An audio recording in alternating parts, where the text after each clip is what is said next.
Hello మయాస్, welcome to channel. ఇది మన ఫస్ట్ వీడియో. ఇంకా టాపిక్ వచ్చేసి మన సంక్రాంతి సినిమాలు. అసలు ఆ ఏంటి సంక్రాంతి సినిమాల సంగతి ఏంటి, సంక్రాంతి సినిమాలు ఏమయ్యాయి, ఎవరెవరికి ఏమేమి ఎలా కనిపించింది, ఇప్పుడు మనం మాట్లాడుకుందాం. ఇంకా రిలీజ్ అయిన మొట్టమొదటి సినిమా చాలా బాధలు కలిగించిన సినిమా. ఇంకా చెప్పరా కిషోర్, నువ్వే చేసాడు స్టార్ట్ చేసి. Game changer. అన్ఫార్చునేట్లీ అసలు అదొక ఏమ- గేమ్ ఓవర్. అసలు నువ్వు సినిమాకి ఏ అనుకుని వెళ్ళావు, నీ ఎక్స్పెక్టేషన్స్ ఏముంటాయి సినిమా ఉండే ముందు? నాకు చెప్పు అసలు. వెళ్లే ముందు ఒక పెద్ద కళాఖండం మైండ్ లో ఉందన్నమాట. ఇండియన్ 2 అది చూసిన తర్వాత ఒక్కసారిగా ఆలోచిద్దాం ఏముంది అని ఆలోచించా. సరే, శంకర్ గారు మరీ అంత రాడు అని చెప్పితే చాలు, ఎక్స్పెక్టేషన్స్ అన్ని పక్కన పెట్టేద్దాం, అసలు ఏం ఆలోచించొద్దని చెప్పేసి వెళ్ళా. డిసప్పాయింటెడ్. కానీ ఇండియన్ 2 తో కంపేర్ చేస్తే పర్లేదు. నన్ను అడిగితే గేమ్ చేంజర్ నచ్చాలంటే ఇండియన్ 2 చూసిన తర్వాత అయితే గేమ్ చేంజర్ వస్తుంది. ఇది పాయింట్. నేను సినిమా చూసేటప్పుడు అయితే అసలు ఏం జరుగుతుంది, స్టార్టింగ్ నేను ఒక 20 minutes టైం ఇచ్చా. ఏదో ఒకటి జరుగుతుంది, వస్తుంది వచ్చే కొద్ది వస్తానే ఉంది స్టోరీ తప్ప. నాకు గేమ్ చేంజర్ కి ఉన్న ఓన్లీ ఒకే ఒక్క హోప్ కార్తీక్ సుబ్రాజ్ స్టోరీ, అంతే. ఇండియన్ 2 చూసిన తర్వాత నా హోప్స్ అన్ని ఇంకా పాతాలని బోరేసి పడిపోయి కిందకి. ఇంకా బోర్ దించేసి పాతాళంలో పెట్టాను. కారణం అసలు సినిమా నాకు అర్థమైపోయింది, ఆ సినిమా సీన్. కానీ ఎందుకు కార్తీక్ సుబ్బరాజ్ స్టోరీ అబ్బా, కార్తీక్ సుబ్బరాజ్ అసలు నాకు తెలిసిన కార్తీక్ సుబ్బరాజ్ స్టోరీస్ బాగుంటాయి. సినిమా బాగోకపోయినా, డైరెక్షన్ టేకింగ్ బాగోకపోయినా సరే. ఇన్ఫాక్ట్ నాకు పేట చాలా ఇష్టం. పేట బాగుంటది, పర్ఫెక్ట్ ఫ్యాన్ బై కమర్షియల్ బొమ్మ అది. అసలు ఆ స్టోరీ ఏ విధంగా తీసుకుంటే నాకు చాలా ఇష్టం పేట. కానీ ఏం చేయగలరు అసలు, కార్తీక్ సుబ్బరాజ్ ఇచ్చిన స్టోరీ ఒకటా, లేకపోతే ఈ వేరే స్టోరీ తీసారా, లేకపోతే స్టోరీని పిచ్చిని కొట్టారా? కార్తీక్ సుబ్బరాజ్ నాకు తెలిసిన కార్తీక్ సుబ్బరాజ్ ఇచ్చింది చూసా. మళ్ళీ అంటే ఇంకొక రామ్ చరణ్ యాక్టింగ్ ఉంటది కదా, అది ఇస్తుంది కార్తీక్ సుబ్బరాజ్. శంకర్ నుంచి తీసిన తర్వాత మాత్రం అది ఎక్స్పెక్ట్ చేయలేదు. అది కాదు చెప్తానండి, కార్తీక్ సుబ్బరాజ్ క్లియర్ గా అప్పన్న స్టోరీని డిజైన్ చేసి ఇచ్చాడు. దాంతోనే నువ్వు రివెంజ్ సెర్చ్ చేసేలాగా ఒక బిట్ ఇచ్చాడు, నీట్ గా తీసుకెళ్ళి శంకర్ కి. శంకర్ ఏం చేశారు, కార్తీక్ సుబ్బరాజ్ ఇచ్చిన ఆ చిన్న స్టోరీ ఉంది కదా, సారీ అప్పన్న స్టోరీ ఉంది కదా, ఆ సోల్ని అలాగే ఉంచి ఈ రివెంజ్ పోర్షన్ దగ్గర ఆయన కిచిడి ప్లాన్ చేశారన్నమాట. అందుకే చూడు, సినిమా మొత్తంలో అప్పన్న ఫ్లాష్ బ్యాక్ పక్కన పెట్టేస్తే ఏముంది అసలు చూడడానికి. అసలు హైలైట్ ఏంటంటే ఫ్లాష్ బ్యాక్ నచ్చుద్ది, కాదండి ఫ్లాష్ బ్యాక్ నచ్చుద్ది, కానీ ఫ్లాష్ బ్యాక్ కి సినిమాకి సంబంధం ఉండదు. అసలు ఫ్లాష్ బ్యాక్ లో కూడా అంత పర్ఫార్మెన్స్ కూడా చాలా బాగుంటాయి. రామ్ చరణ్ పర్ఫార్మెన్స్ గానీ, రంగస్థలం తర్వాత మైండ్ బ్లోయింగ్ పర్ఫార్మెన్స్ మళ్ళీనా. అసలు రామ్ చరణ్ పర్ఫార్మెన్స్ గానీ, శ్రీకాంత్ గానీ, అంజలి గానీ, సూసైడ్ స్టార్ కదా, సూసైడ్ స్టార్ ఎవరా, రాజీవ్ కనకాల. అది అతని పర్ఫార్మెన్స్ కానీ అన్ని బాగుంటాయి.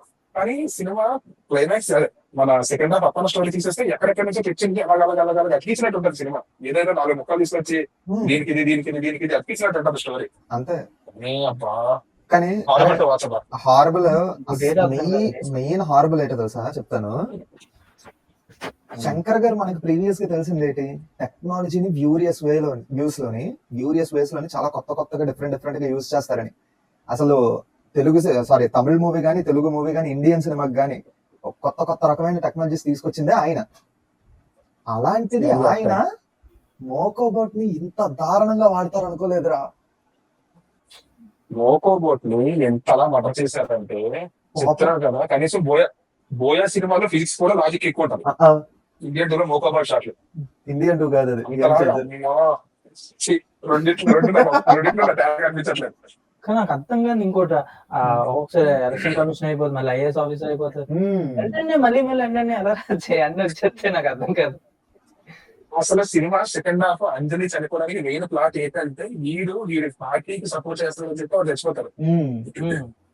సినిమా క్లైమాక్స్ తీసుకొచ్చి మళ్ళీ సీఎం అయిపోతాడు అంటే దానికి ఆన్సర్ ఏంటి, ఇది సపోర్ట్ చేసినట్టే కదా మరి, అంతే కదా. అసలు మీరు అనుకోని తీసారో సినిమా సరే. ఇంకా నేను డాన్స్ అబ్బా, okay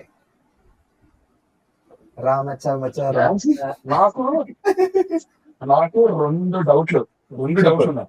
first dance choreographer Ganesh ఆచార్య. ఫస్ట్ సాంగ్ గణేష్ ఆచార్యకి డాన్స్ వచ్చా రాదా, కొరియోగ్రఫీ వచ్చా రాదా అనుకునే క్వశ్చన్ వస్తే ఆన్సర్ ఏమొచ్చి ముందు సినిమా దేవర ఆయుధ పూజ ఉమ్, ఎంతలా సినిమా అసలు పాటలో పెద్ద స్టెప్ ఉండవు అలాగని స్టెప్ ఇట్లా తీసుకొని ఇష్టపడదు ఉమ్. చాలా బ్యూటిఫుల్ ఉంటుంది కొరియోగ్రఫీ కూడా చాలా బ్యూటిఫుల్, డాన్స్ చాలా బ్యూటిఫుల్ గా ఉంటుంది. క్వశ్చన్ స్టెప్స్ కూడా చాలా బాగుంటాయి, స్టెప్స్ కూడా. నాటు మన నాయక్ సినిమా చిరుత రంగస్థలం జిగేల్ రాని పాట ఉమ్. ఎలా ఉంటాయి డాన్సులు చాలా అంటే ఇందులోని ఏదో ఎలా ఉంటుంది తెలుసా? ఇప్పుడు చిన్నపిల్లలు యాన్యువల్ డే ఫంక్షన్ లోని ఆ, స్టెప్ 1 చేస్తాం, స్టెప్ 2, నెక్స్ట్ స్టెప్ 3, స్టెప్ 4 మర్చిపోతాం, లేకపోతే అన్నట్టు ఉంటాయి స్టెప్లు అలాగ ఉంటాయి. ఇంకో స్టెప్ పర్టికులర్ ఒక స్టెప్ ఉంటదబ్బా ఇందులో అంటే ఏ పాటలో అంటే జరగండి సాంగ్ లో, అది మళ్ళీ మన మాస ప్రభుదేవ ప్రభుదేవ. ప్రభుదేవ మాస్ మళ్ళీ జరగండి సినిమాలో పాటలో స్టెప్ ఉంటదబ్బా. రామ్ చరణ్ కాల్ ఎక్కితే కాల్ కెమెరా క్లియర్ అవుతుంది అంత చూసారు స్టెప్. కాదు, ఒకటే శంకర్ గారు క్లియర్ గా డబ్బులు వేస్ట్ చేశారా. నాకు అసలు మూవీ మొత్తం చూసిన తర్వాత బడ్జెట్ ని సరిగ్గా వాడుకోలేదు అని అనిపించింది, కానీ క్లైమాక్స్ లో సీఎం కింద వస్తారు కదా సైకిల్ మీద, అక్కడ చూసాక నిజంగా డబ్బులు వేస్ట్ చేశారు అనిపించింది. ఎందుకు తెలుసా? మూవీ మళ్ళీ పెట్టుకొని చూడు, నువ్వు చూసుకోలేదు, మళ్ళీ పెట్టుకొని చూడు, లాస్ట్ బిట్ పెట్టుకో పర్లేదు. లాస్ట్ లోని మొత్తం అందరిలోని అక్కడ సునీల్ ఉండరు అసలు. యాక్చువల్లీ నాకు అది రికార్డ్ అంటే అది షూట్ చేసేటప్పుడు సునీల్ గారికి డేట్స్ ఉండకపోవచ్చు, ఫేస్ ని సీజీఏ పెట్టారు. ఉండాల్సిన అవసరం ఏముంది? కాదు, ఇప్పుడు శంకర్ గారు అయినా ఆలోచించాలి, సరే ఆయన లేకపోతే పెద్ద పని ఏం కాదు, అక్కడికక్కడ సీన్ ని డిజైన్ చేసేయచ్చు. ఇంకా చెప్పాలంటే అక్కడికక్కడ సీన్ లోని అంటే సునీల్ క్యారెక్టర్ కి ఒక మంచి పే ఆఫ్ ఇస్తున్నట్టుగా ఏదో చిన్నది యాడ్ చేసేయచ్చు. మీరు సీఎం అవుతున్నారని చెప్పి తిరుపతి దర్శనంకి వెళ్ళారు, అప్పటికప్పుడు చిన్న ఈ బిట్టు మార్చేసిన అయిపోయేది పుట్టుకోమని. సీజీఐ చేసి ఫేస్ పెట్టాల్సిన అవసరం ఏముంది? ఇక్కడ దిల్ రాజు తప్పు కూడా ఉంది.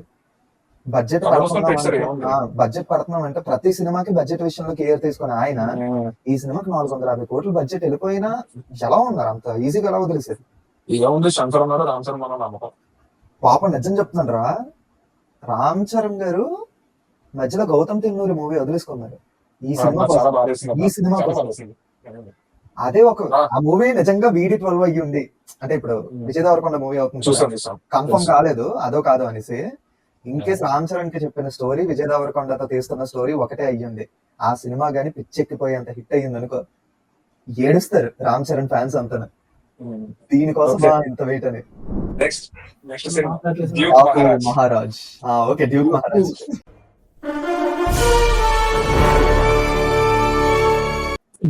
అది డాకు మహారాజ్ మాట్లాడాలి అంటే టిపికల్ బాలయ్య మూవీ ఉంటుంది. నెక్స్ట్ అనదర్ బాలయ్య మూవీ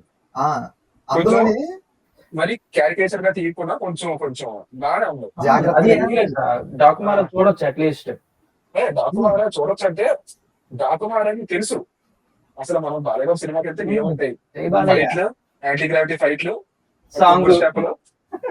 కానీ రా మూవీ చూసాక మూవీ మొత్తం అయిపోయిన తర్వాత స్టోరీ పరంగా ఇది టిపికల్ బాలయ్య మూవీ అని అనిపించిన యాక్షన్ సీన్స్ అవన్నీ చూసి అరే నిజంగా ఇది బాలయ్య సినిమా ఎంత స్టైలిష్ గా కొరియోగ్రాఫ్ చేశారు, చాలా బాగుంది. మెయిన్ అరే డిఓపి రా, అరే సినిమా అది నాకు తెలిసినంత వరకు డిఓపి కూడా కలర్ గ్రేడింగ్ చాలా ప్లస్ అయింది సినిమా. కొంచెం ఆ వైబ్ అలాగా కొంచెం ఓల్డ్ వైపు వస్తుంది సినిమా చూసినంత సేపు. ఆ మ్యూజిక్ డిజైన్ కూడా చేసి మామూలుగా ఉండదు. అరే ఒకటే తమనన్న దగ్గర 3 బీట్లు ఉన్నాయి, డాకు మహారాజ్ కి సంబంధించిన 3 ఉన్నాయి, 3టిని తిప్పి వాడాడు, కానీ రిపీటేటివ్ అనిపించలేదు. కానీ నీకు చూడు, నీకు చెప్తున్నాను ఫుల్ వాల్యూమ్ పెట్టుకొని హెడ్సెట్ పెట్టుకొని రేజ్ ఆఫ్ డాకు కదా పెట్టుకొని చూడు చెప్తున్నాను కదా, నీకు అయ్యి వస్తుందంటే అయ్యి వస్తుంది. ఓఎస్టీ వెయిటింగ్ అఖండ నుంచి బాలయ్య బాబు లో మార్పు ఉంది ఒక్కొక్కటి.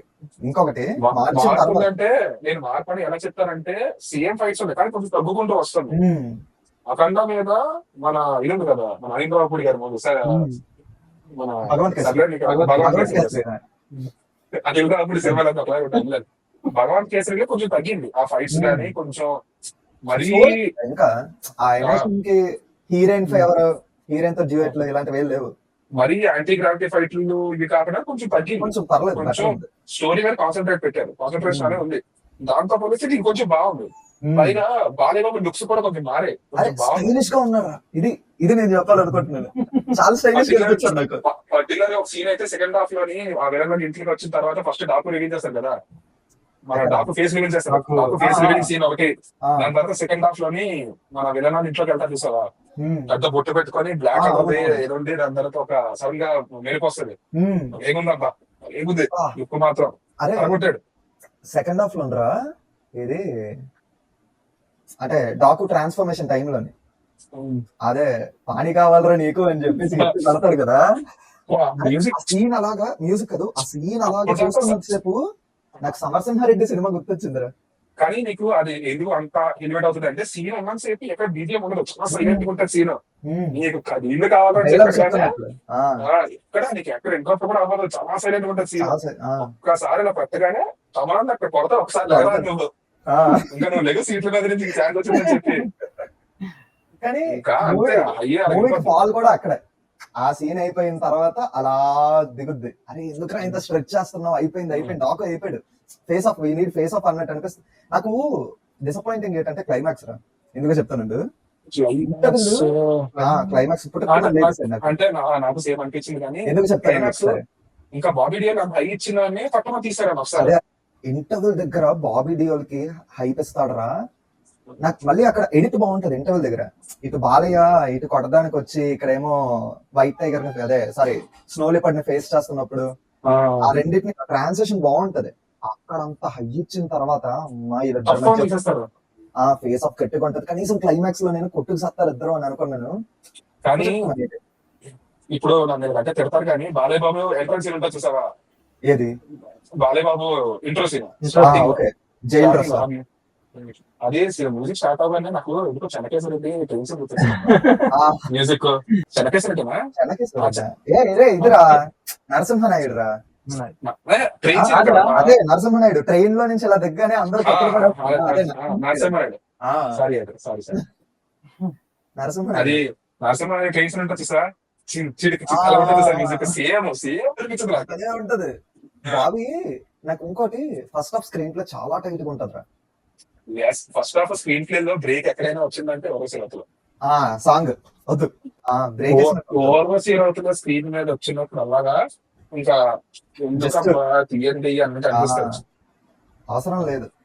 ఏదో గ్లామర్ కోసం పెట్టాలని చెప్పారు తప్పు. నాకు ఇంకోటి ఏంటంటే మూవీ ట్రైలర్ ఇదంతా చూసినప్పుడు పాప దగ్గర భయం వేస్తుంది. పాపకి ఎక్కువ ఇంపార్టెన్స్ ఇస్తే ఆ పాప పర్ఫార్మెన్స్ ఎక్కడ సరదొబ్బుద్దా అని అనుకున్నాను. కానీ యాక్టింగ్ కూడా హైలైట్. సూపర్ హైలైట్ కానీ ఇంకొకటి హైలైట్ ట్విస్ట్ అయితే చెప్పనా, ఫస్ట్ హాఫ్ అంతా పాప బాలేబాబు కూతురు అనుకున్నాను నేను. నేను కూడా బాలేబాబు కూతురు అనుకున్నాను. నేను కన్ఫర్మ్ నేను అదే అనుకున్నాను. కానీ సినిమా సెకండ్ హాఫ్ అలాగా కొంచెం ముందుకు వెళ్ళే కొద్ది అర్థమైపోతుంది సినిమా స్టోరీలో ఇంకా ప్రిడిక్టబుల్ అనమాట. నీకు ఈ సీన్ అది సినిమా ఫస్ట్ హాఫ్ కొంచెం బాగా అయ్యి సెకండ్ హాఫ్ కొంచెం టిపికల్ బాలయ్య బాబు మూవీ అయిపోయింది. ఇంకా బాలయ్య బాబు సినిమా అంతే అయిపోయింది అనిపిస్తుంది. అంతే ఇంకా చెప్తాం. నువ్వు ఇది గమనించావా, ఎవరు సీతారాం ఒకరిని చంపుతారు, ఒక బ్రదర్ ని. ముగ్గురు బ్రదర్స్ కదా, సీతారాం వెళ్ళి ఒక బ్రదర్ ని చంపుతాడు పానీ కావాలరా అనేసి. నానాజీ ఏమో బాబీ డియోల్ ని చంపుతాడు. డాకు మహారాజ్ ఏమో ఇంకో బ్రదర్ ని చంపుతాడు. డాకు మహారాజ్ క్యారెక్టర్ ఇంటర్ ఒక్కటే. సెకండ్ హాఫ్ కొంచెం స్ట్రెచ్ చేయకుండా క్లైమాక్స్ కొంచెం పవర్ఫుల్ గా పెట్టుంటే మరి కొంచెం సాగదీసినట్టు అనిపిస్తుంది. అంటే ఫస్ట్ హాఫ్ లో ఉన్నంత పేస్ సెకండ్ హాఫ్ లో ఉంటే బాగా పర్ఫార్మ్ అయింది మూవీ కూడా. పడిపోయేది, గట్టిగా పడేది. గుడ్ వన్ అంటే గుడ్ వాచ్ అని చెప్పొచ్చు. నెక్స్ట్ మూవీ సంక్రాంతికి వస్తున్నాం. సంక్రాంతికి వస్తున్నా చెప్పు. నన్ను అడిగితే ఇది కూడా డీసెంట్ వాచ్, కానీ మూడింటిలోనే బెటర్ ఏదైనా ఉంటుందని సంక్రాంతి అని చెప్తా. జనరల్ గా అనిల్ రావు సినిమా లెక్క. అనిల్ రావు పోలీస్ సినిమాలో నాకు లాస్ట్ బాగా నచ్చిన సినిమా ఏదైనా ఉన్నాయి అంటే సుప్రీము, పటాసే. ఓకే, ఆ రెండు తర్వాత అయిపోయింది. రాజా ది గ్రేట్ కూడా సమ్ వాట్ లో చూడొచ్చు 2-3 సార్లు. ఇంకా మన రాజా ది గ్రేట్ ఎందుకు కానీ సంక్రాంతికి వస్తున్నావు అని అడిగితే రెండు సినిమాల మీద కొంచెం పర్వాలేదు. అనిల్ రావు కొంచెం కొత్తగా ట్రై చేశాడు. ఇప్పుడు అదే స్లాస్టిక్ కామెడీ, ఇంకా ఇప్పుడు అదే క్రింది కామెడీ కాకుండా కొంచెం ఫ్రెష్ గా ఉన్నాయి సీన్. నాకు పర్సనల్ గా అనిల్ రావుపూడి అన్ని మూవీస్ లోని F3 ఒకటే నచ్చదు, అస్సలు నచ్చదు. కానీ కానీ సంక్రాంతికి అనిల్ వస్తుంది. రావుపూడి అతను ఏ సినిమాలు చేస్తున్నాడో తనకు తెలుసు. ఇంకా అనిల్ రావుపూడికి తన ఆడియన్స్ ఎవరో తెలుసు. ఇంకా డిసెప్షన్ ఉండదు అనమాట. నేను ఈ సినిమా చేస్తాను, ఇంతమంది చూస్తాను, ఇది చేస్తాను అని తీయడు. తనకు తెలుసు వాళ్ళకి ఫ్యామిలీ ఆడియన్స్ కి అసలు ఏం నచ్చుతాయి అవే ఇస్తాడు, జనాలు అవే చూస్తారు, ఇంకా అవే ఉంటాయి సినిమాలో. మర్చిపోయాను, ఫ్యామిలీ ఆడియన్స్ అనగానే మేమైనా బజార్ అలా ఏమో అనుకోవద్దు. ఫ్యామిలీ ఫ్యామిలీ ఆడియన్స్ ఏంటంటే అంటే ఇప్పుడు ఒక సినిమాని మీ ఫ్యామిలీ అందరితో కలిసి చూడగలరు. ఇప్పుడు సలార్ ఉంది, సలార్ మీ మమ్మీ మీ డాడీ తీసుకెళ్ళి చూడగలరా, మీ అమ్మ నాన్న డాడీ తీసుకెళ్ళి చూడగలరా, చూడలేదు. డాకు మహారాజే ఉంది, ఒక మీ మమ్మీని మీ అమ్మని తీసుకెళ్ళి చూడొచ్చా అని మీ నాన్నగారు నచ్చదు, మీ అమ్మగారు ఏమంటారు, మళ్ళీ ఇంద్ర ఇక నరుకోవాలి అని అంటారు. ఒక క్లీన్ మూవీ అనమాట, ఒక మీ ఫ్యామిలీ మొత్తం కలిసి వెళ్ళి చూడగలిగే మూవీ. ఇంకొకటి అనిల్ రావుపూడి మూవీస్ లో నాకు నచ్చే ఫ్యాక్టర్ ఏంటంటే జనాలు వచ్చి కామెడీని ఎంజాయ్ చేస్తున్నారు కదా అని చెప్పి బూతులు పెట్టడం, వల్గర్ వర్డ్స్ వల్గర్ సీన్స్ పెట్టడం ఇలాంటివి చేయరు. నువ్వు డైరెక్ట్ గా జబర్దస్త్ కామెడీ చెప్పచ్చు, అలాంటివి చేయరు. ఇంకొకటి సంక్రాంతికి వస్తున్నాం, పర్సనల్లీ నేను కొన్ని సీన్స్ బాగా ఎంజాయ్ చేశాను. నేను కూడా బాగా ఎంజాయ్ చేశాను. ఇంకా నేను జారిపోయి నవ్విస్తున్నాను అనుకోలేదు కానీ బాగున్నాయి. నవ్వుకున్నాను ఫుల్ గా. ఆ సినిమాలో హిట్ అయింది మాత్రం ఆ పిల్లడు ఉన్నాడు కదా, వేరే లెవెల్. డైలాగ్ మాత్రం చాలా బాగుంటదా, వాళ్ళకి తెలుసు వాళ్ళకి తెలుసు వాడి క్యారెక్టర్ వర్క్ అవ్వద్దని, కానీ స్ట్రెచ్ చేయలేదు ఆ క్యారెక్టర్ ప్రతిసారి కాకుండా. లేదు అంతవరకు బెటర్. ఇంకొకటి నాకు సెకండ్ హాఫ్ లో ఉండరా మన యానిమల్ అట్ట విజన్ అట్ట థాట్ చంద్ర గారి కామెడీ నిజంగా నచ్చిందిరా నాకు. సినిమా సంక్రాంతి చూసినప్పుడు ఫస్ట్ డౌట్ వచ్చింది ఏంటంటే అసలు ఇతను ఎలా ఒప్పించాడు, అది నాకు మిస్టరీ లాగా ఉండిపోయింది. అతను అంత తొందరగా సినిమా చేయడు, అనిమల్ మూవీ కూడా ఒప్పుకోలేదంట. సందీప్ రెడ్డి గారు బలవంత పెడితే అప్పుడు చేశారంట వచ్చి, కానీ అతను కూడా ఐడియా ఉంటుండదు ఎంత హిట్ అవుతుందని. సాయి కుమార్ గారితో పక్కన ఉన్నప్పుడు భలే అవుతారు.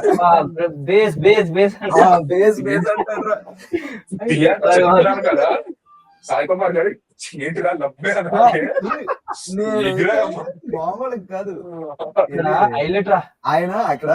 అదే మొత్తం చెప్పిన తర్వాత ఇది లక్డీ కా పూల్ అని చెప్పేసి అంటారు. నేను యాక్చువల్ ఒరిజినల్ డైలాగ్ గట్టి కలుస్తాను థియేటర్ లో చుట్టూ ఫ్యామిలీస్.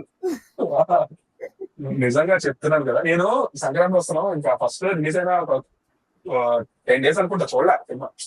ఎందుకబ్బా మనకి ఎక్కడ సినిమా ఎందుకు అని చూస్తా అనుకుంటే తర్వాత మా అమ్మ మా అమ్మ అన్నాను సినిమాకి వెళ్తాను అన్నమాట, నేను వస్తానన్నాను మా అమ్మ.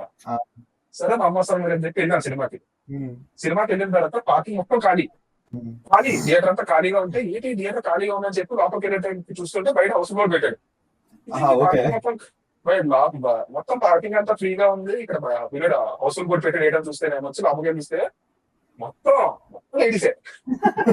మొత్తం ఇంకా లేడీస్ కూడా ఈనాడు కాదు, లేడీస్ ఇంకా 50+ 60+ ఉంటారు సార్ ముసలి లాగు థియేటర్ లోకి వెళ్ళిన తర్వాత మేము థియేటర్ లోకి వచ్చానా లేదా డ్వాక్రా మీటింగ్ వచ్చానా, లేడీస్ డ్వాక్రా మీటింగ్ ఉంటే కదా అలా ఉంది థియేటర్ లోపల. అప్పుడు అంటే అసలు వెంకీ మామకి లేడీస్ లో ఉన్న ఇది పాయింట్. నిజంగా చెప్తానా మనం కూడా పనికిరాని తెలుసా.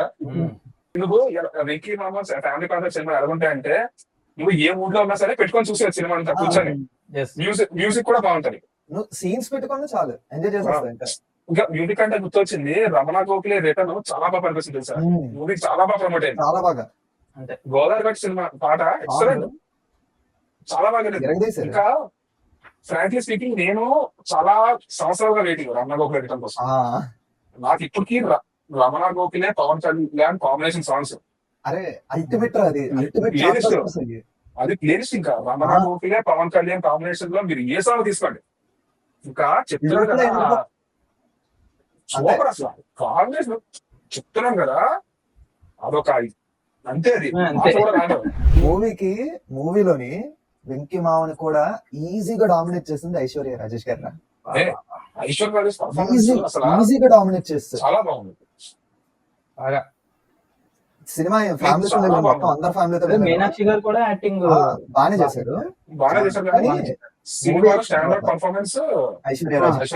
అది మాత్రం అగ్రీ. ఎందుకు అదే మూవీ మొత్తం ఫ్యామిలీతో వెళ్ళాను, అయిపోయిన తర్వాత మొత్తం అందరూ ఐశ్వర్య రాజేష్ గారి గురించి మాట్లాడుతున్నారు. మొత్తం నా చెల్లి దగ్గర నుంచి అందరూ కానీ ఆవిడకి ఛాన్స్ ఇవ్వాలి తెలుగులో ఇంకా ఆ, నన్ను అడిగితే. కానీ ఇంకొకటి నాకు బాగా డ్రాబ్యాక్ అనిపిస్తుంది ఏంటంటే క్లైమాక్స్ లో సెట్ పీస్. ప్రీ క్లైమాక్స్ నుంచి క్లైమాక్స్ కూడా కదా, ప్రీ క్లైమాక్స్ లోనే అంతే అదే కూర్చోబెట్టారు అంటే కదా. పొలాల్లో ఇంకా ఉమ్. ఫైటింగ్ లో ఒకటి చూసావా అక్కడి నుంచి అది ఏదో నిజంగా ఒక ఆడిటోరియం లోని అలా సెట్ పెట్టి ఏదో ఆడిటోరియం కాదు, అత్తారింటికి దారేదిలోని remove your helmet and tell your name for me. ఏదో ఫ్లోర్ అద్దె తీసుకొని నిజంగా అలాగే కనిపిస్తుంది. అలాగే లైట్ కూడా సన్నలా ఉండదు, నిజంగా లైట్ పెట్టినట్టు ఉంటది అది. లైటింగ్ బాగాలేదు. లైటింగ్ పడటం కాదు, ఆ సెట్ పీస్ కూడా నాకు ఎందుకో మరి అంటే ఇంకొంచెం బడ్జెట్ తెలిసిందే అంటే ఆర్టిఫిషియల్ గా అనిపించింది సింపుల్ గా అంటే చెప్పాలంటే. బడ్జెట్ కన్స్టెంట్స్ ఉన్నాయని తెలిసిందే కానీ ఎందుకు కొంచెం మనకి చిన్న సీన్ ఎఫర్ట్ నచ్చితే పెట్టచ్చు. చాలు కదా.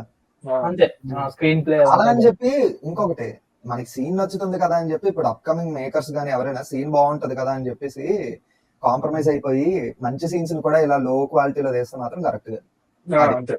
అది ఒకటి తెలుసుకుంటే మంచిది. ఇంకా నాకు పెద్ద హెల్ప్ ఏంటంటే సినిమాలోనే కట్టుపన్నా సాంగ్ లేవు. ఇది కట్టుపన్నా సాంగ్ లేవు. అర్థం చేసుకున్నారు ఇక్కడ. ఇంకొకటి చెప్పడం మర్చిపోయాను, మూవీలోని మెసేజ్ ఇస్తే అది మనకి రీచ్ అయ్యేసరికి ఓకే ఓకే మంచి మెసేజ్ ఇచ్చావు అన్నమాట అని అనిపించాలి. అంతేగాని వాట్సాప్ మెసేజ్ ఇచ్చినట్టు సీన్ కి మెసేజ్ ఇవ్వకూడదు.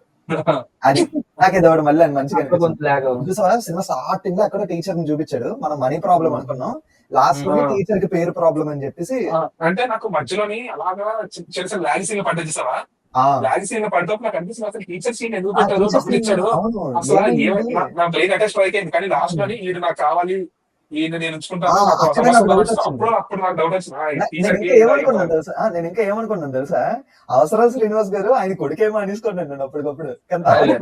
ఓకే ఓకే సరే సరే సరే మరి అంతలాగా అనిపించలేదు. కానీ నాకు పాయింట్ బాగా నచ్చిందా అంటే గురువులకి రెస్పెక్ట్ ఇవ్వాలని. సో చాలా మంది పీపుల్ 10th తర్వాత ఏటవుతుంది అంటే చాలా మంది అక్కడతో ఇంక మర్చిపోతారు, చాలా మంది స్కూల్ గట్ట వెళ్ళిపోవడం గట్ట చేస్తారు. అక్కడ ఆ రెస్పెక్ట్ ఇవ్వాలి అనే పాయింట్ తెచ్చారు చూడు, నాకు బాగా నచ్చింది. అది క్లీన్ పే ఆఫ్, అది క్లీన్ ప్లే చాలా బాగుంది. మరి ఫోర్స్ గా కూడా లేదు సినిమాలో.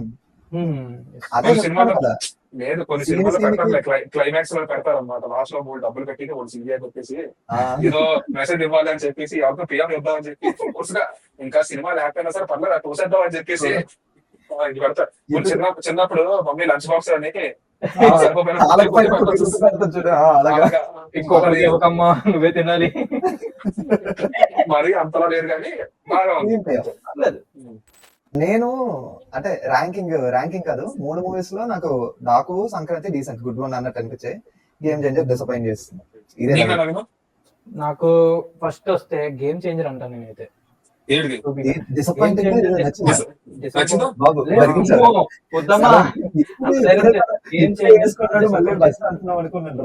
గేమ్ చేంజర్ నాకు చాలా డిసప్పాయింట్ చేసింది. So Daaku Maharaj average. నేను 5 కి 5 మాత్రం ఈ సంక్రాంతికి సూపర్ ఉంది. సంక్రాంతి బాగా నచ్చిందా? నన్ను అడిగితే సంక్రాంతి బెస్ట్ అవ్వచ్చు, డాకు డీసెంట్ అవ్వచ్చు, గేమ్ చేద్దాం నైట్ లేదు. అరే రైమింగ్ మిస్ అయిపోయింది. Sankranti best watch, Daaku decent watch, game changer don't watch. కానీ గేమ్ చేంజర్ ఒక్కసారి ఇప్పుడు ఇలా అంటున్నాం కదా అని చెప్పేసి మీరు ఏదో ఆర్సీ మెగా ఫ్యాన్స్ కి యాంటీ అలా అనేసుకోవద్దు. ఒక్కటి చెప్తున్నాను, తెలీదు అంటే బజ్ దివాళీకి బుచ్చిబాబుతో మూవీ వచ్చేయచ్చట, అది దాని వచ్చిన తర్వాత మాకు అందులో చూస్తాం. అసలు సినిమా ప్రకారంగా మనం మాట్లాడుకున్నాం. రామ్ చరణ్ గారి యాక్టింగ్ మాత్రం వేరే లెవెల్, అది ఎంత పెట్టాలో అంత పెట్టారు. ఇంకా అది సంక్రాంతి సినిమాలు. అంతే. మీకేది బాగా నచ్చింది? మీకు ఏది బాగా నచ్చిందో కామెంట్ లో చెప్పండి, ఏది బాగా నచ్చలేదు అది కూడా కామెంట్ లో చెప్పండి, ఎందుకు నచ్చలేదు కూడా చెప్పండి. మనం హెల్తీ డిస్కషన్ స్టార్ట్ చేద్దాం. మీరు టీఎఫ్ఐ కట్టుబానిస్ అయితే సబ్స్క్రైబ్ చేయండి. మీరు ఎప్పుడైనా సరే థియేటర్ లో ఏదైనా సినిమా చూస్తుంటే లైక్ చేయండి, మర్చిపోకండి గైస్. సబ్స్క్రైబ్ కూడా తెలియదు లాస్ట్ లో చెప్పావు బానే. మీకు వీడియో నచ్చిందా మీ ఫ్రెండ్స్ కూడా షేర్ చేశాను వాట్సాప్. ఓన్లీ మూవీ డిస్కషన్స్ కాదు, మీమ్ రియాక్షన్స్, ఇలా ఫన్ ఎంటర్టైన్మెంట్ రియాక్షన్స్ అన్నీ వస్తాయి. సో సబ్స్క్రైబ్ చేసి రెడీగా ఉంటుంది. మీరు గుర్తుంచుకోండి, 1 share is equals to 1 rupee. అది కాదురా, వ్యాలంటైన్స్ డే దగ్గరలో ఉంది కదా, చూడండి వాడు మీరు కానీ చెప్పాడు. షేర్ చేశారంటే చేయండి. వ్యాలంటైన్స్ డే కి మీ క్రష్ మీకు ప్రపోజ్ చేస్తుంది. లేదంటే Propose మా అన్న single గా చేస్తున్నారు. మిగిలిపోతారు. ఎంతకు తెగించారా? సరే అయితే మరి. Okay Bye. Bye. Bye guys.